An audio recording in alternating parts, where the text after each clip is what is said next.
Je m'appelle Ariane, j'ai 27 ans, et je suis allongée dans cette chambre d'hôpital stérile, les deux jambes brisées et trois côtes cassées. Le bip régulier des machines surveille ma survie après l'accident. Les mots de ma mère résonnent encore. Vivre ou mourir, je m'en fiche. Personne de ma famille n'est venu me voir depuis des semaines. Ils m'ont complètement abandonnée, mais leur cruauté est devenue ma force inattendue. Si vous me regardez depuis un lit d'hôpital ou de n'importe où la vie vous a laissé un sentiment d'abandon, laissez un commentaire ci-dessous et abonnez-vous pour me rejoindre dans ce voyage de transformation. En grandissant dans notre maison de banlieue de classe moyenne en Normandie, j'ai toujours eu l'impression de me battre pour respirer dans une maison qui, malgré ses grands espaces, n'avait pas de place pour mon existence. Notre maison de style meulière avec sa pelouse parfaite et ses meubles coordonnés était exactement comme ma mère, Catherine, impeccable à l'extérieur, froide et vide à l'intérieur. Ma mère travaillait comme agent immobilier, complètement obsédée par le statut et les apparences. Elle était du genre à passer des heures à choisir la tenue parfaite pour un barbecue de quartier, mais ne pouvait pas consacrer 5 minutes à me demander comment s'était passée ma journée. Sa validation venait de ses chiffres de vente et de l'envie des autres femmes, pas d'une véritable connexion humaine, et certainement pas avec son enfant du milieu. Mon père, Thomas, était un expert comptable qui voyageait constamment pour le travail. Quand il était à la maison, il était physiquement présent mais émotionnellement absent, se cachant derrière des journaux ou enfermé dans son bureau pour faire des heures supplémentaires. Il était le complice passif par excellence, observant la négligence émotionnelle de ma mère sans jamais intervenir, choisissant la paix au détriment de son rôle de père. Puis il y avait ma sœur aînée, Justine, de 3 ans mon aînée et l'enfant favorite incontesté de la famille. Elle était le miroir de ma mère à presque tous les égards, douée académiquement, socialement calculatrice et ambitieuse à l'excès. Au moment où je suis entrée au lycée, elle était déjà dans une grande école, se créant un réseau et planifiant son avenir parfait en tant qu'avocate d'affaires. Chaque conversation à notre table de dîner revenait d'une manière ou d'une autre à la dernière réussite de Justine. Mon jeune frère, Étienne, était l'enfant à problème désigné de la famille. De 2 ans mon cadet, il se rebellait contre l'absence émotionnelle de nos parents d'une manière que je n'osais jamais. Il séchait les cours, expérimentait avec la drogue et a fini par développer un problème de toxicomanie que tout le monde reconnaissait, mais que personne ne traitait correctement. Ses ennuis lui attiraient au moins de l'attention, même si elle était négative. Et puis il y avait moi, Ariane, l'invisible enfant du milieu. J'étais la pacificatrice de la famille, le soutien émotionnel humain qui essayait désespérément de maintenir l'équilibre. J'étais celle qui couvrait Étienne quand il faisait le mur, qui écoutait les plaintes de ma mère sur ses concurrents, qui hochait la tête en signe de soutien lors des rares moments de frustration professionnelle de mon père. J'étais le dépotoir émotionnel de tout le monde et la priorité de personne. Dès mes plus lointains souvenirs, j'ai tout essayé pour obtenir l'approbation de mes parents. J'avais des notes parfaites, je me suis inscrite à tous les clubs qui, selon moi, pourraient les impressionner, je gardais ma chambre impeccable et je ne causais jamais de problème. Je suis devenue la fille qui mettait la table sans qu'on le lui demande et qui se souvenait des préférences et des horaires de chacun. J'étais à la fois la secrétaire, la thérapeute et la pom-pom girl de la famille, mais jamais assez importante pour être vue. Quand j'ai reçu une bourse complète pour Sciences Po, je l'ai vue à la fois comme ma voie de sortie et ma chance de rendre enfin mes parents fiers. Le soir où j'ai reçu ma lettre d'admission, j'ai préparé un dîner spécial pour l'annoncer, passant des heures à cuisiner le plat préféré de mon père, un bœuf bourguignon. Quand j'ai partagé la nouvelle, la première question de ma mère n'était pas sur ma réussite, mais si Sciences Po était mieux ou moins bien classée que l'école de Justine. Mon père a hoché la tête d'un air approbateur, mais a immédiatement orienté la conversation sur le fait de savoir si la bourse couvrirait toutes les dépenses ou s'il devait prévoir des coûts supplémentaires. L'université est devenue mon premier goût de liberté. Paris n'était qu'à quelques heures de notre maison en Normandie, mais cela ressemblait à un autre monde. Pour la première fois, j'étais entourée de gens qui m'écoutaient vraiment quand je parlais, qui appréciaient mes opinions et mes intérêts. Je me suis fait de vrais amis qui choisissaient de passer du temps avec moi, non par obligation, mais par véritable connexion. J'ai découvert ma passion pour le marketing et la stratégie créative, des domaines où mon empathie et ma perception, les traits mêmes qui avaient fait de moi une bonne pacificatrice familiale, sont devenus des atouts professionnels. 4 années se sont écoulées en ce qui a semblé être des instants. Alors que beaucoup de mes camarades s'inquiétaient de trouver un emploi après l'obtention de leur diplôme, j'ai été recrutée par une prestigieuse agence de marketing en plein cœur de Paris. J'ai trouvé un appartement avec une amie d'université dans un quartier animé, j'ai construit un réseau d'amis solidaires et j'ai commencé une thérapie pour commencer à aborder mes problèmes familiaux. Pour la première fois, je construisais une vie basée sur ce que je voulais et non sur ce qui plairait à mes parents. Je voulais croire que cette nouvelle indépendance et ce succès finiraient par forcer leur reconnaissance. Je m'imaginais leur annoncer mes réussites, non plus comme une enfant cherchant une tape sur la tête, mais comme une égale, une adulte qu'ils ne pourraient plus ignorer. Cette illusion était tenace, un vestige de l'enfant en moi qui refusait d'abandonner l'espoir. 3 ans après le début de ma carrière, j'ai reçu une promotion inattendue au poste de stratège senior, devançant des collègues plus expérimentés. L'accomplissement me semblait monumental, la preuve que j'étais apprécié, que mon travail comptait. Malgré des années de déception, une partie enfantine de moi aspirait toujours à la validation de ma famille. J'ai appelé ma mère pour lui annoncer la nouvelle. À ma grande surprise, elle a suggéré que je vienne à la maison ce week-end pour un dîner de famille afin de célébrer. L'espoir a fleuri dans ma poitrine alors que je préparais mon sac pour la nuit ce vendredi-là. Peut-être que c'était le tournant, le moment où il me verrait enfin. J'ai même fait une folie en achetant une bouteille de champagne coûteuse pour l'occasion. Les prévisions météorologiques annonçaient de la pluie, mais rien ne pouvait entamer ma bonne humeur alors que je prenais la route pour les 3 heures de trajet de Paris à notre maison de banlieue normande. Je me souviens de chanter à tue-tête sur ma playlist préférée alors que des nuages sombres s'amoncelaient à l'horizon. La pluie a commencé légèrement mais s'est intensifiée rapidement à mesure que j'approchais de la région. Au moment où j'étais à 1 heure de la maison, elle tombait à verse. J'ai appelé ma mère pour lui dire que je pourrais être un peu en retard à cause du temps. Sa réponse a été typique, un rappel de ne pas être en retard car elle avait déjà réservé une table dans un nouveau restaurant chic qu'elle voulait essayer. J'ai ralenti ma vitesse alors que la visibilité se détériorait, mais j'étais toujours déterminée à arriver à l'heure. J'étais à seulement 30 minutes de la maison quand c'est arrivé. Un camion dans la voie voisine a fait de l'aquaplaning, déviant brusquement sur ma trajectoire. J'ai donné un coup de volant instinctif, essayant d'éviter l'impact. Ma voiture a dérapé, les pneus perdant leur adhérence sur l'asphalte détrempé. Le monde a tourné autour de moi alors que mon véhicule quittait la route, dévalant le talus peu profond au bord de l'autoroute. La dernière pensée que j'ai eue avant que tout ne devienne noir était que j'allais manquer le dîner et que ma mère serait encore une fois déçue de moi. L'image de son visage, pincé par le mécontentement, était plus terrifiante que la perspective de l'impact imminent. C'était la mesure de la place qu'elle occupait dans ma psyché. Même face à la mort, ma principale préoccupation était sa désapprobation. Cette pensée absurde a été mon dernier lien conscient avec le monde que je connaissais. Je me souviens de fragments de l'accident comme de scènes de films déconnectés. La sensation d'apesanteur lorsque la voiture a fait des tonneaux, le bruit assourdissant du métal qui se froisse, l'explosion du verre, puis l'étrange silence après que tout se soit arrêté. La douleur ne s'était pas encore manifestée lorsque j'ai ouvert les yeux pour la première fois, juste la confusion et la perspective inversée de ma voiture qui avait atterri sur son toit. La pluie tombait encore à travers les vitres brisées lorsque j'ai entendu quelqu'un crier. Le visage d'un homme est apparu, déformé par l'inquiétude. « Ne bougez pas », a-t-il dit fermement. « Les secours arrivent. » Cet étranger, dont j'apprendrai plus tard qu'il s'appelait Patrick, conduisait derrière moi et avait été témoin de tout l'accident.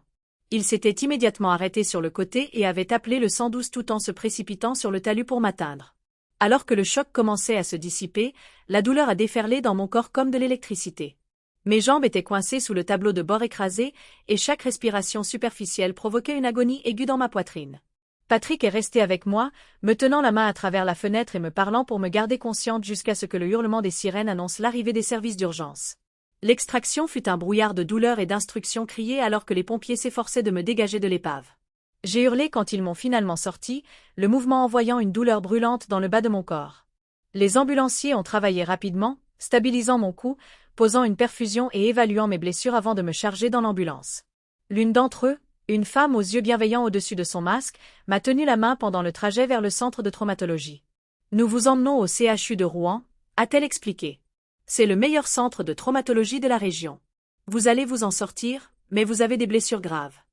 Aux urgences, j'ai été immédiatement entourée par une équipe de médecins et d'infirmières. Leur voix était calme mais urgente alors qu'ils coupaient mes vêtements et attachaient des moniteurs à mon corps. Un médecin aux cheveux grisonnants s'est penché sur moi, son expression sérieuse. « Ariane, je suis le docteur Martin. Vous avez subi de multiples fractures aux 2 jambes, plusieurs côtes cassées, et nous nous inquiétons d'une hémorragie interne. Nous devons vous emmener en chirurgie tout de suite. » J'ai essayé de parler à travers le masque à oxygène pour demander d'appeler ma famille, mais la conscience m'échappait déjà alors qu'il m'administrait l'anesthésie. Quand je me suis réveillée des heures plus tard dans la salle de réveil, la douleur était atténuée par les médicaments, mais la gravité de ma situation devenait claire. Une infirmière m'a expliqué que j'avais subi une intervention chirurgicale d'urgence pour traiter une hémorragie interne due à une lacération du foie et que mes 2 jambes avaient nécessité une reconstruction approfondie avec des tiges et des vis métalliques. Une de mes côtes cassées avait perforé un poumon, nécessitant un drain thoracique. « Votre téléphone a survécu à l'accident », a dit l'infirmière, en me montrant mon smartphone légèrement fissuré mais fonctionnel. « Voulez-vous que j'appelle quelqu'un pour vous ?» J'ai hoché la tête faiblement et lui ai donné le numéro de ma mère. Elle a mis l'appel sur haut-parleur car je ne pouvais pas tenir l'appareil moi-même. Le téléphone a sonné 3 fois avant que ma mère ne réponde d'un Allô, impatient. L'infirmière s'est présentée professionnellement. Madam Lawson, j'ai appel du CHU de Rouen. Votre fille Ariane a eu un grave accident de voiture et est en salle de réveil après une chirurgie d'urgence. Elle a de multiples fractures et des blessures internes, mais elle est stable maintenant. Il y a eu une pause avant que ma mère ne réponde, sa voix froide et agacée. Eh bien, elle était censée être là pour le dîner il y a 2 heures. Nous attendons au restaurant. L'infirmière a semblé surprise mais a continué. Elle aura besoin d'un soutien important pendant sa convalescence. Les médecins s'attendent à ce qu'elle soit hospitalisée pendant au moins 2 semaines, peut-être plus. 2 semaines? C'est ridicule. Dites-lui d'arrêter de faire sa comédie, a sèchement répliqué ma mère. Puis sa voix est devenue légèrement distante, comme si elle parlait à quelqu'un d'autre dans la pièce. Thomas, Ariane s'est mise dans un accident quelconque et va manquer le dîner. J'ai entendu la question étouffée de mon père en arrière-plan, puis la voix de ma mère est revenue sur la ligne, tranchante et méprisante. Vivre ou mourir, je m'en fiche. Nous avons réservé au restaurant. Elle fait toujours ça, tout ramener à elle. Les yeux de l'infirmière s'écarquillèrent de choc. Elle s'est rapidement empressée de mettre fin à l'appel, mais pas avant que j'entende ma mère se plaindre d'avoir à annuler leur projet pour la soirée. L'infirmière s'est tournée vers moi avec une expression d'incrédulité et de pitié que je n'oublierai jamais. « Je suis tellement désolée », a-t-elle dit, en me serrant doucement la main. C'était « Je suis juste tellement désolée ». J'ai fermé les yeux, des larmes coulant le long de mes tempes dans mes cheveux. La douleur physique était atroce, mais ce n'était rien comparé à la confirmation de ce que j'avais toujours soupçonné, mais que j'avais essayé de nier. Ma propre mère se fichait que je vive ou que je meure. Les jours qui ont suivi ont été un brouillard de douleurs, de médicaments, de procédures médicales et d'isolement croissant. Chaque matin, je me réveillais en espérant voir un membre de ma famille sur la chaise à côté de mon lit. Et chaque matin, je faisais face à une autre journée de déception. Les infirmières ont commencé à échanger des regards inquiets quand aucun visiteur n'arrivait. Elles ont vérifié les coordonnées qu'elles avaient dans le dossier, confirmant qu'elles avaient les bons numéros pour ma famille. Le 3e jour, j'ai demandé à l'infirmière, une femme compatissante nommée Maëlle qui avait pris un intérêt particulier pour mon cas, de m'aider à appeler ma sœur, Justine. Bien sûr, maman nous a dit ce qui s'est passé, a dit Justine après que je lui ai expliqué ma situation. C'est juste une période très chargée au cabinet. J'ai un énorme dossier que je prépare pour le procès. Tu comprends, n'est-ce pas? J'essaierai de passer la semaine prochaine quand les choses se calmeront. Ensuite, j'ai essayé mon frère Étienne, qui, au moins, semblait sincèrement inquiet. C'est dingue, Ariane. Je suis vraiment désolée. En fait, je ne suis pas dans une très bonne passe en ce moment, mais je te promets que je viendrai te voir demain. D'accord? Demain est arrivé et reparti. Tout comme le jour d'après. Et celui d'encore après. Pas d'Étienne, pas de Justine, et certainement pas de parents. Une semaine après mon hospitalisation, j'ai subi une autre opération pour réparer davantage mes jambes brisées. Quand je me suis réveillée en salle de réveil, groggy et endolorie, Maëlle était là, ajustant ma perfusion. Toujours pas de famille, a-t-elle demandé doucement.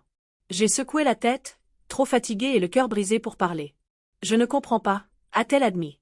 Je suis infirmière depuis 15 ans et je n'ai jamais vu un patient avec des blessures aussi graves laissé complètement seul par sa famille. Je n'ai jamais été une priorité, ai-je murmuré, les mots s'étranglant dans ma gorge.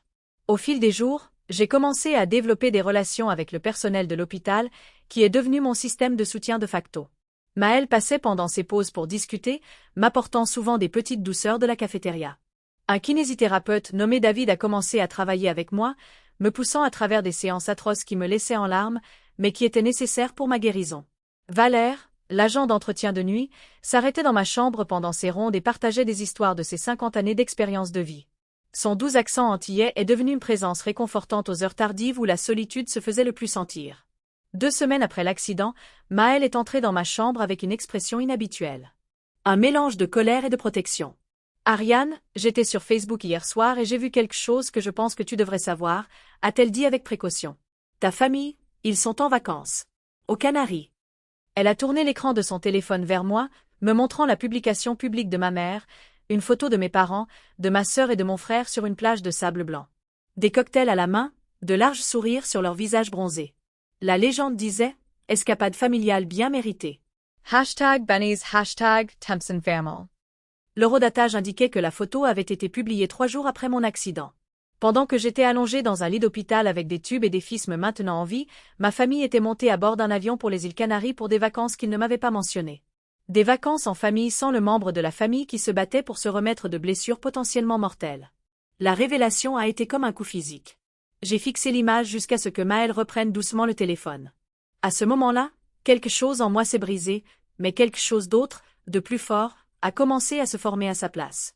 Ils ne viendront pas, n'est-ce pas? Ai-je demandé, connaissant déjà la réponse. Maël a secoué la tête tristement.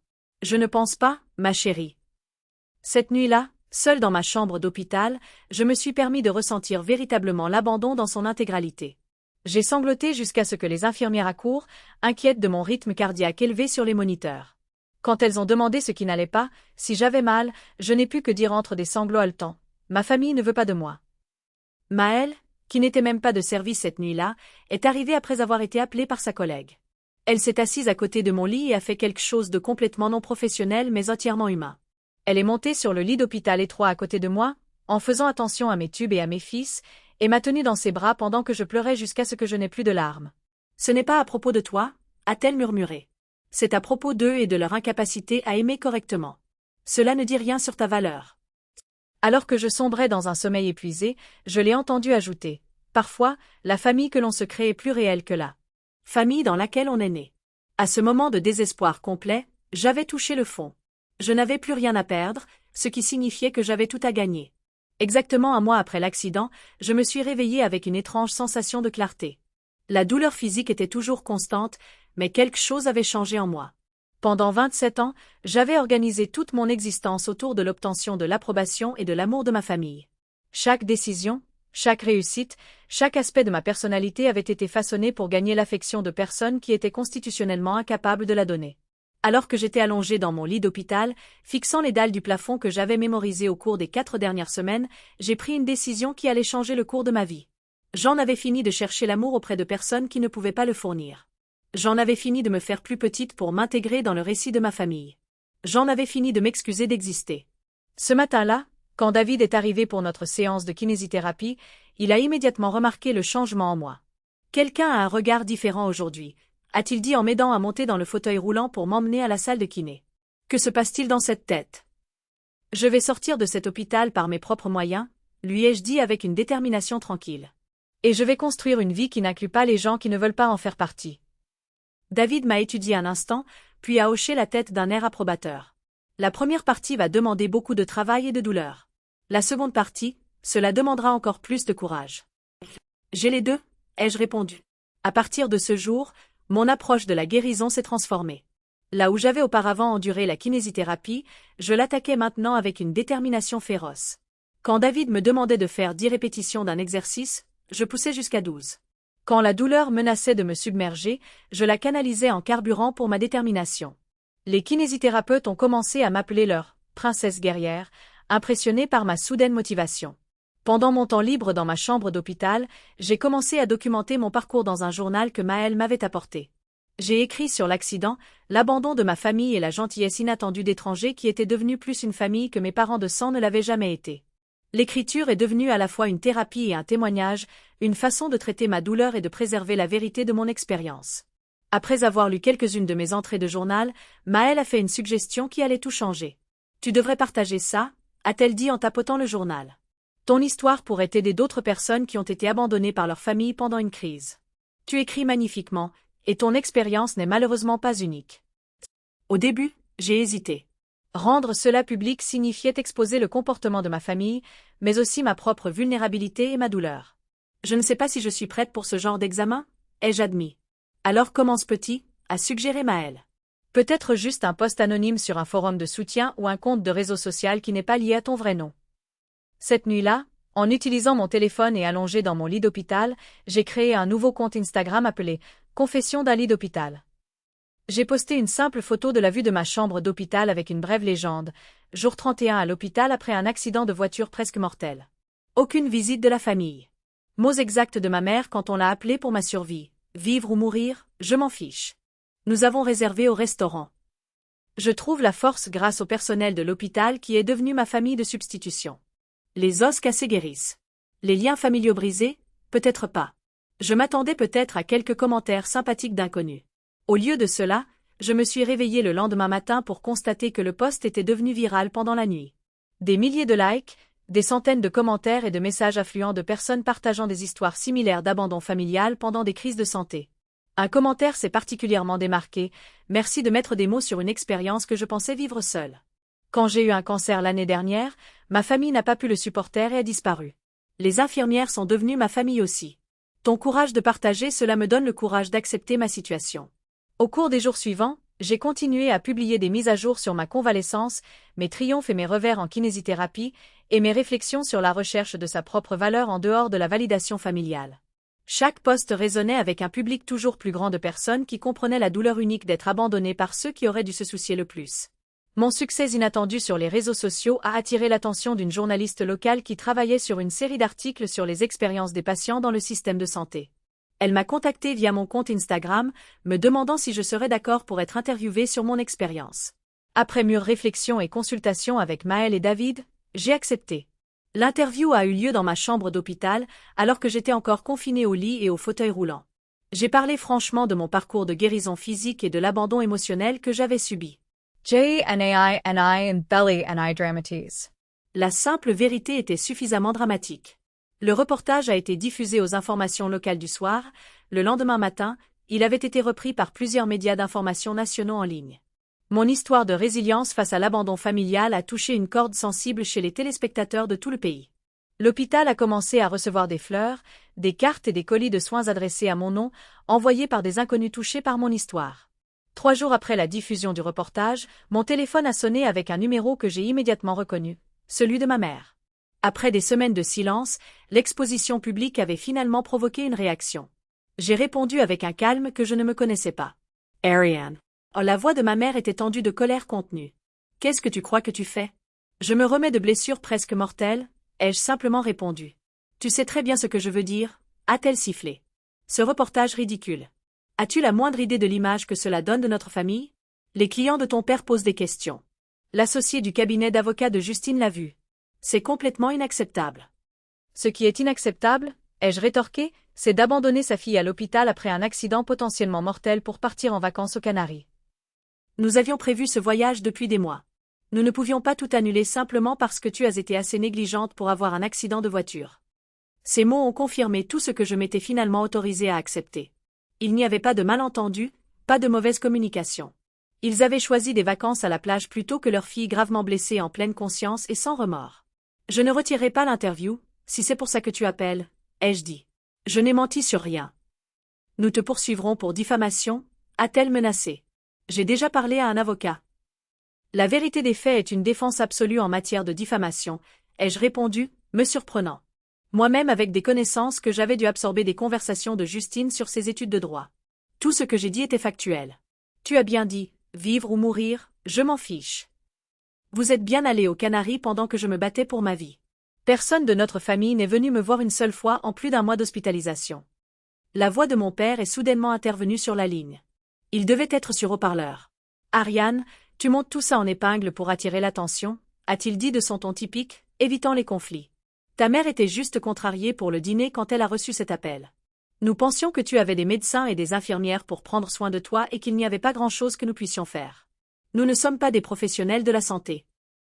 Vous auriez pu être des parents, ai-je répondu, ma voix se brisant enfin légèrement. Vous auriez pu simplement être là. Puis va la voix de Justine, tranchante et juridique. Tu as potentiellement nui à la réputation de notre famille de manière permanente. Maman et papa pourraient perdre des contacts professionnels. As-tu seulement pensé aux conséquences pour tout le monde avant de décider d'étaler nos affaires de famille privées en public? Pendant un instant, j'ai failli retomber dans mon rôle de toujours, celui de la pacificatrice familiale, celle qui s'excuserait et aplanirait les choses. Mais ensuite, je me suis souvenu des photos de plage postées pendant que j'étais là, brisée et seule, et ma résolution s'est durcie. Je dis simplement la vérité, ai-je dit doucement. Si la vérité nuit à votre réputation, peut-être devriez-vous examiner vos actions plutôt que de faire taire la personne qui en parle. Il y a eu un silence stupéfait à l'autre bout de la ligne. Jamais de ma vie je ne m'étais opposée à ma famille de cette manière. Nous sommes ta famille, a finalement dit ma mère, sa voix froide. Tu nous dois la loyauté. La famille, c'est ce que la famille fait, ai-je répondu avant de raccrocher.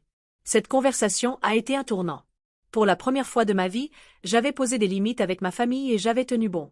La sensation était terrifiante mais libératrice, comme sauter d'une falaise et découvrir que je pouvais voler. J'avais passé toute ma vie à craindre leur désapprobation, pour découvrir que survivre à celle-ci me laissait plus forte que je ne l'avais jamais été. Cette nuit-là, j'ai dormi paisiblement pour la première fois depuis l'accident. 6 semaines après l'accident, le docteur Martin a signé mes papiers de sortie. Mon corps était loin d'être complètement guéri. J'aurais besoin de kinésithérapie ambulatoire continue pendant des mois, et mes jambes étaient encore largement immobilisées dans des attelles, mais j'étais médicalement assez stable pour continuer ma convalescence en dehors de l'hôpital. Cela a posé un problème pratique immédiat. Mon appartement à Paris était un 3e étage sans ascenseur, complètement inaccessible pour quelqu'un qui ne pouvait pas monter les escaliers. Mon travail avait été compréhensif au sujet de mon absence au début, mais après 6 semaines, ils avaient clairement indiqué que mon poste ne serait pas maintenu indéfiniment, et surtout, je n'avais pas de famille pour m'aider pendant ce qui serait une longue période de convalescence. Alors que je réfléchissais à ces défis, Maëlle est apparue dans ma chambre d'hôpital pendant sa pause, s'est perchée sur le bord de mon lit et m'a fait une offre qui m'a fait pleurer. « J'ai une chambre d'amis dans mon appartement ?» a-t-elle dit. « 1er étage, salle de bain accessible en fauteuil roulant. Elle est à toi aussi longtemps que tu en auras besoin. » Maëlle, je ne peux pas abuser de ta gentillesse comme ça, ai-je protesté, même si un soulagement m'envahissait. Tu as déjà tant fait? Sœur. N'est pas un abus, a-t-elle insisté. Ma sœur y vivait avant de déménager en Provence l'année dernière. La chambre est juste vide. De plus, tu as besoin de quelqu'un avec une formation médicale pendant ta convalescence, et il se trouve que je suis une excellente infirmière. Après de longues discussions et l'assurance qu'elle offrait cela par véritable sollicitude plutôt que par obligation, j'ai accepté la générosité de Maëlle.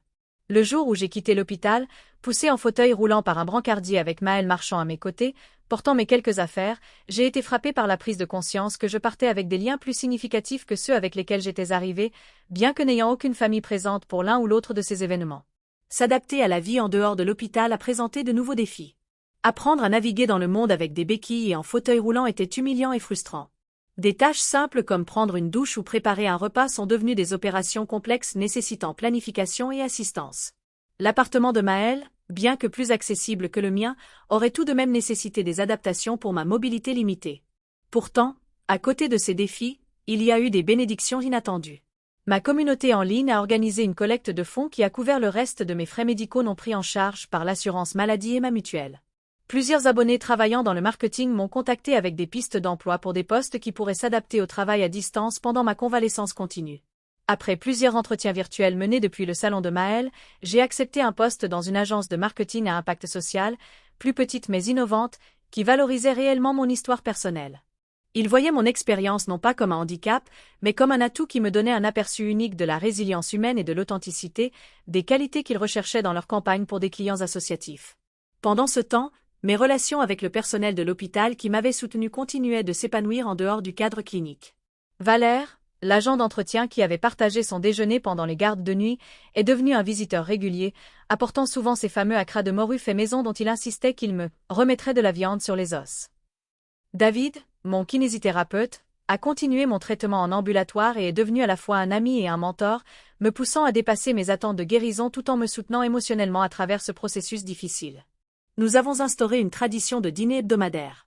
Maëlle, Valère, David et moi nous réunissions dans l'appartement de Maëlle tous les vendredis soirs pour partager des repas et des histoires. Ils sont devenus la famille que j'avais choisie, liés par un soin authentique plutôt que par des liens de sang obligatoires. Ma présence sur les réseaux sociaux a continué de croître alors que je documentais ma convalescence en cours et mes réflexions sur le traumatisme familial. Ce qui avait commencé comme un exutoire pour ma douleur a évolué en une plateforme de plaidoyer. Je recevais quotidiennement des messages de personnes naviguant dans leur propre rupture familiale, cherchant des conseils ou simplement une connexion avec quelqu'un qui comprenait. 3 mois après ma sortie, j'ai reçu un email inattendu d'un organisateur de conférences sur la santé qui avait vu mon interview télévisée. Ils m'ont invité à prendre la parole lors de leur événement annuel sur le thème des systèmes de soutien aux patients et du rôle des professionnels de la santé dans les situations d'abandon familial. Bien que j'utilisais encore un fauteuil roulant pour les longues distances, j'avais progressé pour marcher de courtes distances avec un déambulateur. La perspective de parler en public me terrifiait. Mais j'ai reconnu que c'était une opportunité de donner une voix à une expérience partagée par beaucoup mais discutée par peu. Le jour de la conférence, Maëlle m'a accompagnée pour me soutenir. Alors que je roulais sur la scène et me positionnais derrière le micro, j'ai été saisie d'une panique momentanée. Puis j'ai repéré Maëlle au premier rang qui me faisait un pouce en l'air et j'ai trouvé mon courage. J'ai parlé pendant 30 minutes de mon expérience, en mettant l'accent non pas sur l'abandon lui-même, mais sur la communauté de guérison qui s'était formée à sa suite. Quand j'ai terminé, le public s'est levé pour une ovation debout qui m'a mis les larmes aux yeux. Des professionnels de la santé, beaucoup avec des larmes coulant sur leur visage, ont fait la queue par la suite pour partager des histoires de patients qu'ils avaient vus abandonnés par leur famille et pour me remercier d'avoir mis en lumière ce traumatisme souvent invisible. Parmi ceux qui m'ont approché après mon discours se trouvait une agente littéraire qui croyait que mon histoire pourrait toucher un public encore plus large sous la forme de mémoires. L'idée m'a à la fois excitée et terrifiée, mais après mûre réflexion, j'ai signé avec elle. L'avance du contrat de livre qui a suivi m'a fourni la sécurité financière dont j'avais besoin pour me concentrer à la fois sur ma guérison physique et sur le travail émotionnel de rédaction de mon récit. Alors que la nouvelle du contrat de livre se propageait à travers mon réseau familial étendu, ma mère a tenté une sorte de réconciliation. Elle a appelé un soir, sa voix exceptionnellement conciliante. « Ariane, je pense que cette situation a pris une ampleur démesurée, a-t-elle commencé. Nous sommes ta famille et il est temps de mettre cette désagréable histoire derrière nous. » Quelle situation exactement? Ai-je demandé, sincèrement curieuse de savoir quel aspect elle considérait comme problématique. Ce déballage public d'affaires privées, a-t-elle répondu. C'est inutile et blessant pour la famille. Je ne cherche à blesser personne, ai-je dit honnêtement. Je cherche à raconter mon histoire. Eh bien, il y a plusieurs versions à chaque histoire, a-t-elle rétorqué. Nous pourrions régler ça en privé, en famille. Ton père et moi serions prêts à te recevoir à la maison pour un week-end afin de tout discuter. Pendant un instant, j'ai senti l'attraction de mon désir de toujours pour leur approbation. Puis j'ai reconnu la nature conditionnelle de son offre. Une réconciliation fondée sur mon silence. Je ne suis intéressée que par des relations honnêtes à ce stade de ma vie, lui ai-je dit. Cela nécessiterait une reconnaissance de ce qui s'est passé et pourquoi c'était blessant. Nous te donnions juste de l'espace pour guérir, a insisté ma mère, réécrivant le récit en temps réel. Nous ne voulions pas interférer avec tes soins médicaux. Le gaslighting était si transparent que cela m'a presque fait rire. Maman, vous êtes allée aux Canaries pendant que j'étais en soins intensifs. Ce voyage était prévu depuis des mois. Nous ne pouvions pas tout annuler à cause de ton accident. Love continue, Ariane. Ces mots ont confirmé que rien n'avait changé. Toute réconciliation exigerait que j'accepte leur version de la réalité, une version qui donnait la priorité à leur convenance sur mon bien-être. Je vous souhaite le meilleur, ai-je finalement dit, mais je ne peux pas avoir une relation basée sur le faux-semblant. À l'approche des fêtes de fin d'année, j'ai fait face à la perspective de mon premier Noël sans ma famille biologique. Plutôt que de m'attarder sur ce que j'avais perdu, je me suis concentrée sur la célébration avec la famille choisie qui m'avait accueillie à mon point le plus bas. Maëlle a transformé son appartement avec des décorations. Valère a apporté un gâteau de Noël antillais traditionnel, et David est arrivé avec une brassée de cadeaux soigneusement sélectionnés. Alors que nous partagions un repas autour de la table de Maëlle, riant et échangeant des histoires, j'ai été frappée par une profonde prise de conscience. J'étais plus heureuse dans ce rassemblement authentique que je ne l'avais jamais été pendant les célébrations de vacances tendues et basées sur la performance de mon enfance. Pour la première fois, je pouvais être pleinement moi-même sans crainte de critique ou de rejet. Cette nuit-là, allongée dans mon lit dans ce qui était devenu ma maison, j'ai réfléchi à la façon dont la pire expérience de ma vie avait, d'une manière ou d'une autre, conduit aux liens les plus authentiques que j'ai jamais connus. L'accident n'avait pas créé le dysfonctionnement de ma famille. Il avait simplement révélé ce qui était déjà là, caché sous le vernis de normalité que j'avais passé ma vie à maintenir. En perdant ce que je pensais avoir besoin, j'avais trouvé ce que je méritais vraiment. 1 an après l'accident qui a failli me coûter la vie et l'a complètement transformé, mes mémoires, Quand la famille trahit, trouver la force dans l'abandon, ont été publiés et ont attiré l'attention nationale. Le livre ne racontait pas seulement l'accident et la réaction de ma famille, mais aussi le parcours plus large de reconnaissance des schémas de négligence émotionnelle tout au long de mon enfance et la construction d'une vie basée sur des liens authentiques plutôt que sur des liens obligatoires. À ce stade, je marchais avec une aide minimale, n'utilisant qu'une canne pour les longues distances ou les jours particulièrement difficiles. J'avais dépassé toutes les attentes médicales pour ma guérison, poussée par une détermination qui a surpris même David, qui avait supervisé ma kinésithérapie tout au long de l'année. La plupart des patients avec des blessures comme les tiennes utiliseraient encore au minimum un déambulateur, a-t-il remarqué lors de l'un de nos déjeuners désormais hebdomadaires. Ton corps a fait ce que ton cœur a fait. Il a guéri au-delà de ce qui semblait possible. La sortie du livre a entraîné une vague d'attention médiatique. Je suis apparue dans des émissions matinales, j'ai donné des interviews à des journaux et j'ai participé à des discussions de podcasts sur la rupture familiale et le deuil complexe qui l'accompagne. Chaque apparition a généré plus de messages de lecteurs qui voyaient leurs propres expériences se refléter dans mon histoire. Un mardi après-midi ordinaire, alors que je travaillais depuis mon nouvel appartement en rez-de-chaussée, j'avais finalement quitté la chambre d'amis de Maëlle. Bien que nous soyons restés proches, on a sonné à ma porte de manière inattendue. Quand j'ai ouvert, je me suis retrouvée face à mon jeune frère, Étienne, l'air nerveux et sobre d'une manière que je ne l'avais pas vu depuis des années. « Salut, Ariane » a-t-il dit doucement. « On peut parler ?» J'ai hésité un court instant avant de m'écarter pour le laisser entrer. Nous nous sommes installés dans mon petit salon, un silence inconfortable s'étirant entre nous jusqu'à ce qu'Étienne parle enfin. Je suis sobre depuis 6 mois, a-t-il commencé, en se tordant les mains sur ses genoux. Une partie du processus consiste à faire amende honorable auprès des personnes que j'ai blessées, et je t'ai beaucoup blessé en n'étant pas là quand tu avais besoin de moi. Oui, c'est vrai, ai-je convenu, ni accusatrice ni indulgente pour le moment. J'ai lu ton livre, a-t-il continué, 2 fois, en fait. Il y a tellement de choses que je ne comprenais pas sur notre famille avant de le lire à travers tes yeux. Et il y a tellement de choses que tu ne sais pas sur ce qui s'est passé après ton accident. Étienne a ensuite révélé des dynamiques familiales qui m'avaient été cachées. Après mon accident, ma mère avait explicitement interdit aux membres de la famille de me rendre visite, affirmant que cela ne ferait qu'encourager. Mais, comédie. Elle avait contrôlé le récit familial, insistant sur le fait que mes blessures étaient exagérées et que le personnel hospitalier pouvait fournir tout le soutien nécessaire. Papa a en fait envoyé de l'argent à l'hôpital pour tes soins, a révélé Étienne, me choquant. Maman a intercepté les fonds d'une manière ou d'une autre. Et Justine t'a rendu visite 2 fois pendant que tu étais lourdement sédatée après les opérations.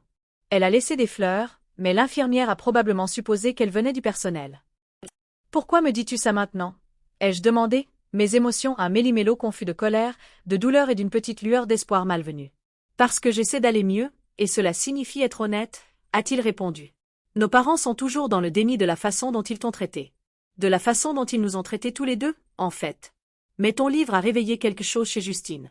Elle voit un thérapeute en secret, essayant de comprendre pourquoi elle a suivi le mouvement. Il a hésité avant de continuer. Ils veulent te rencontrer, maman et papa, à la maison. Justine sera là aussi. Pourquoi? Ai-je demandé, immédiatement méfiante.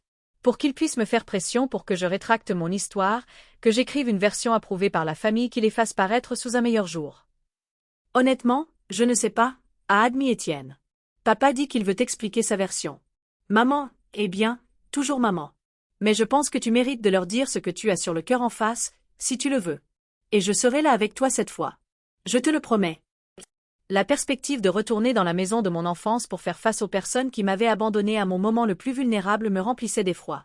Pourtant, une partie de moi reconnaissait qu'une véritable clôture pourrait nécessiter une dernière confrontation. Non pas pour chercher leur approbation ou même leur compréhension, mais pour revendiquer pleinement mon récit selon mes propres termes. Après plusieurs jours de délibération et de conversation avec Maëlle et ma thérapeute, j'ai accepté la réunion. Maëlle m'a aidé à me préparer émotionnellement, en jouant des scénarios potentiels et en me rappelant que quoi qu'il arrive, j'avais maintenant une base solide d'estime de soi qui ne pouvait être ébranlée par la réaction de ma famille. Le trajet de retour en Normandie était lourd de souvenirs. En approchant du même tronçon d'autoroute où j'avais eu l'accident, j'ai remarqué qu'un petit jardin commémoratif avait été installé sur le site. Pas pour moi, mais pour une autre victime d'accident qui n'avait pas eu autant de chance. Le site était un rappel brutal de la proximité de la mort et de la préciosité de ma vie reconquise. En arrivant dans l'allée de la maison de mon enfance, j'ai pris une profonde inspiration et me suis rappelé que je n'étais plus la fille désespérée de plaire qui avait quitté cette maison 1 an auparavant. Je revenais en tant que femme qui s'était reconstruite à partir des fragments d'une vie brisée. Étienne m'a accueillie à la voiture, m'offrant un soutien à la fois émotionnel et physique alors que je montais les marches du perron avec ma canne. À l'intérieur, la maison était exactement comme elle l'avait toujours été, impeccable, impersonnelle et froide malgré sa décoration parfaite. Mes parents et ma sœur attendaient dans le salon, un tableau maladroit d'inconfort familial. Ma mère a parlé la première, sa voix portant son habituel sous-entendu de jugement. « Tu marches mieux que ce à quoi je m'attendais. »« Ce n'est pas grâce à toi, » ai-je répondu calmement, m'installant sur le canapé. Mon père s'est raclé la gorge. « Ariane, nous t'avons demandé de venir parce que nous pensons qu'il y a eu des malentendus des 2 côtés. Ton livre nous a dépeints sous un jour très peu flatteur et nous voulions expliquer notre perspective. »« J'écoute, » ai-je dit, bien que je doutais que quoi que ce soit qu'ils puissent dire puisse justifier leurs actions. Ce qui a suivi a été une heure pénible de tentatives de justification. Ma mère a insisté sur le fait qu'elle avait été sous le choc lorsqu'elle avait fait son commentaire cruel à l'infirmière, que le voyage aux Canaries ne pouvait pas être reporté, qu'elle avait supposé que l'hôpital les contacterait s'il y avait de vrais problèmes. Mon père a prétendu qu'il avait été pris entre 2 feux, essayant de soutenir à la fois sa femme et sa fille sans aggraver les choses. Pendant qu'il parlait, j'observais ma sœur Justine. Contrairement à nos parents, elle restait silencieuse, son expression troublée et ses yeux fréquemment baissés. Quand mon père a finalement épuisé ses excuses, un silence inconfortable s'est abattu sur la pièce. « C'est tout ?» ai-je demandé doucement. « Qu'est-ce que tu attends de nous, Ariane ?» a exigé ma mère, la frustration perçant à travers sa façade contrôlée. « Des excuses publiques? De l'argent? Qu'est-ce qu'il faudra pour que tu arrêtes cette croisade contre ta propre famille? Je n'attends rien de vous, ai-je répondu sincèrement. Je suis venu ici aujourd'hui pour dire ce que j'avais besoin de dire, directement en face de vous, plutôt que seulement dans mon livre. Je me suis tourné pour leur faire face pleinement, mes mains stables sur mes genoux. Quand je me battais pour ma vie, vous avez choisi des vacances à la plage plutôt que de vous asseoir à mon chevet. Quand j'avais le plus besoin de ma famille, vous avez décidé que je ne valais pas la peine de vous déranger. Ce choix a révélé tout sur notre relation que j'avais passé ma vie entière à essayer de ne pas voir. J'ai continué, ma voix se renforçant. La vérité, c'est que vous m'aviez abandonné bien avant l'accident. La seule différence, c'est que cette fois, d'autres personnes l'ont vu aussi.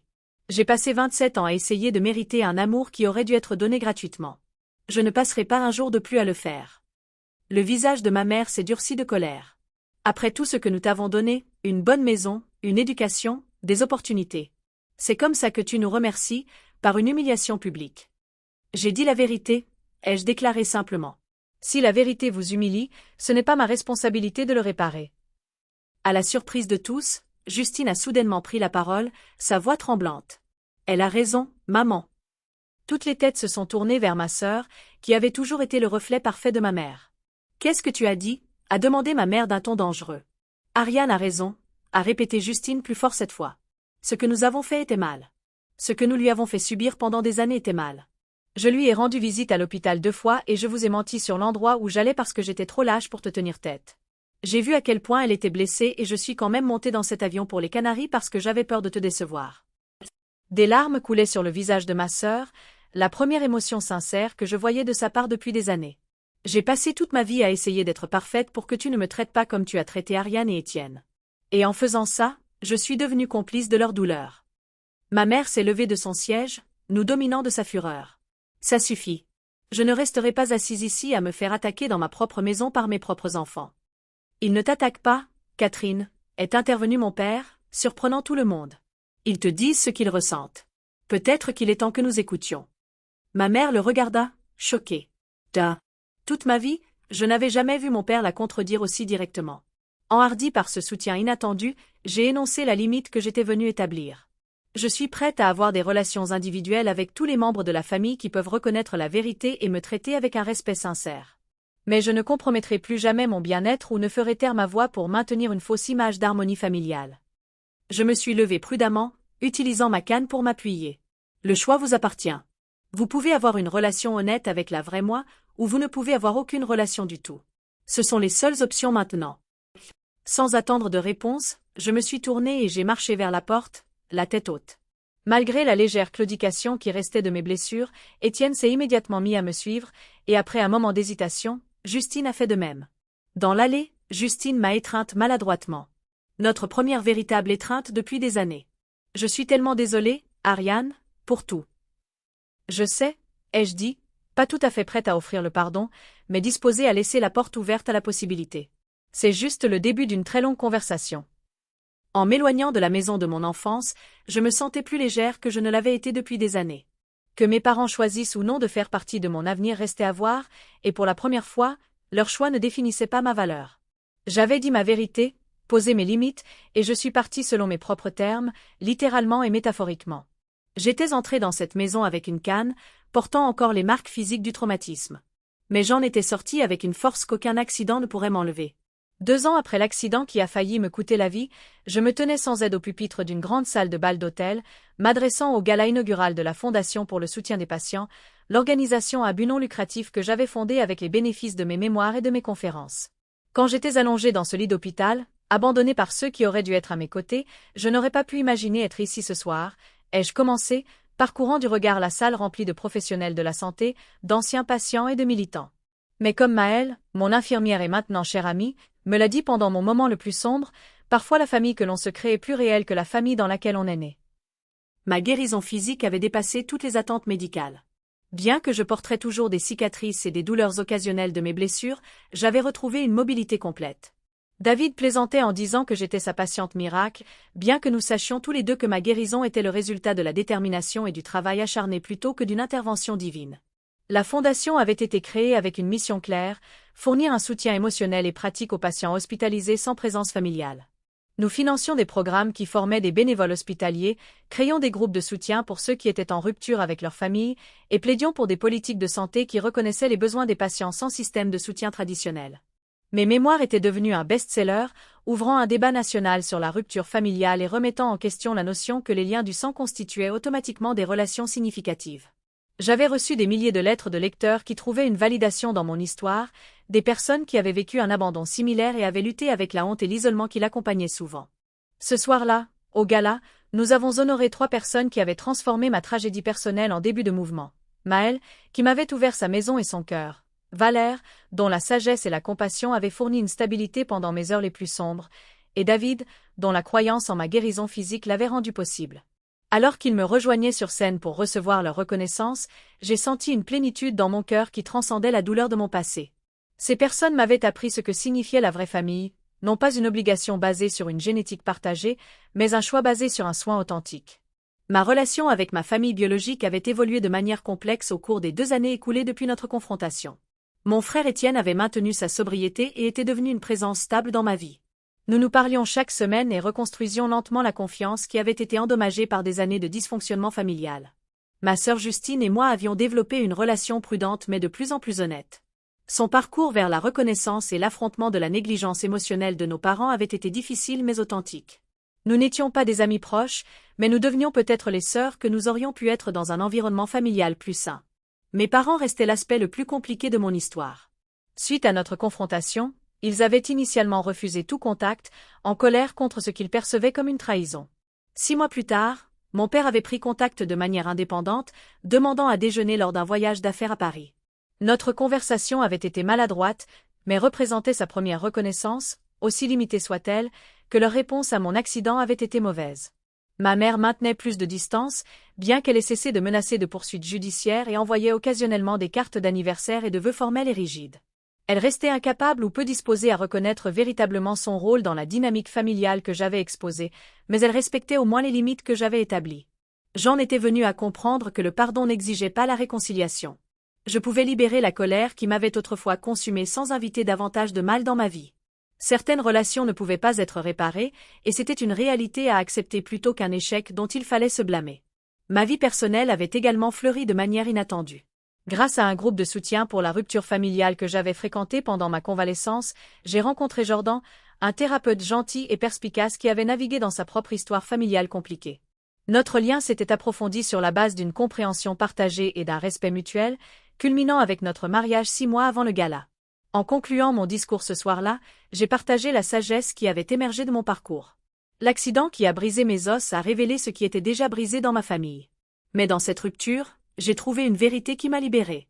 Nous ne sommes pas définis par ceux qui ne nous ont pas aimés, mais par la façon dont nous choisissons d'aimer les autres. La vraie famille n'est pas déterminée par le sang, mais par ceux qui sont présents, non seulement en temps de crise, mais dans les moments ordinaires qui composent une vie ensemble. Le plus grand cadeau que j'ai reçu de l'abandon de ma famille a été la liberté de créer une vie basée sur l'authenticité plutôt que sur l'obligation, une vie entourée de personnes qui me choisissent chaque jour, comme je l'ai choisi. Après le gala, je suis retournée au petit jardin commémoratif qui avait été installé sur le lieu de mon accident. Jordan se tenait à une distance respectueuse, me laissant un moment seul avec l'endroit où mon ancienne vie avait pris fin et où ma nouvelle avait commencé. J'ai placé une petite pierre sur le mur du jardin, une tradition que j'avais commencée au premier anniversaire de l'accident. La pierre portait une simple inscription, gratitude. Non pas pour l'accident lui-même ou la douleur qu'il avait causée, mais pour le voyage de découverte qu'il avait initié. Alors que je me tenais là, réfléchissant à la distance que j'avais parcourue, tant physiquement qu'émotionnellement, depuis cette autoroute glissante sous la pluie, j'ai ressenti un profond sentiment de paix. La famille qui m'avait abandonné m'avait involontairement offert le plus grand des cadeaux, la liberté de devenir celle que j'étais censée être, entourée de personnes qui m'aimaient, non par obligation, mais par choix. Parfois, nos blessures les plus profondes deviennent nos plus grands professeurs. Parfois, les pires moments de nos vies deviennent le catalyseur de l'émergence de notre moi le plus authentique. Et parfois, lorsque tout s'effondre, nous découvrons que nous sommes bien plus forts que nous ne l'avions jamais imaginé. Avez-vous déjà vécu un moment qui semblait au départ être la pire chose qui puisse arriver, mais qui a finalement conduit à une croissance ou une transformation inattendue? J'aimerais beaucoup lire vos histoires de résilience dans les commentaires ci-dessous. Si ce parcours a résonné en vous, veuillez envisager de vous abonner et de partager avec quelqu'un qui pourrait avoir besoin d'entendre que la famille est une question d'amour, pas seulement de sang. Merci d'avoir été témoin de mon histoire. Et rappelez-vous, parfois nos points de rupture deviennent nos moments de percée. Aimez, abonnez-vous, et rejoignez-moi la semaine prochaine pour un autre chapitre de ce voyage que nous appelons la vie.